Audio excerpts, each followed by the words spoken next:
দেখো একটি নিরেট গোলকের বক্রতলের ক্ষেত্রফল s এবং আয়তন v হলে s³/v² এর মান কত?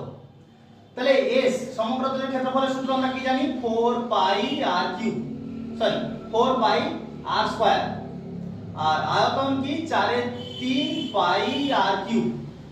এখন আমাকে বলেছে s³/v²।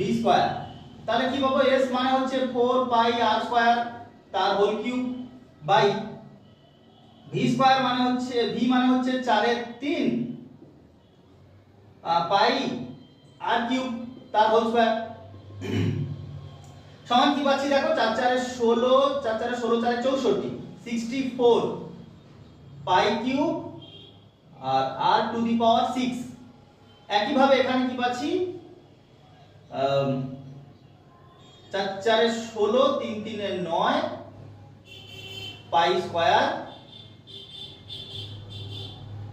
r to the power 6। তাহলে এখানে পাচ্ছি 64 পাই কিউব বাই এখানে 9 উপরে চলে যাবে, নিচে পড়ে থাকছে 16 পাই স্কয়ার। তাহলে 16 4 64। এখানে দেখো 9 4 36 পাই স্কয়ার আর পাই কিউব। তাহলে পাই 3 মাইনাস 2। তাহলে কি পাচ্ছি? 36 পাই। এটাই হচ্ছে অ্যানসার।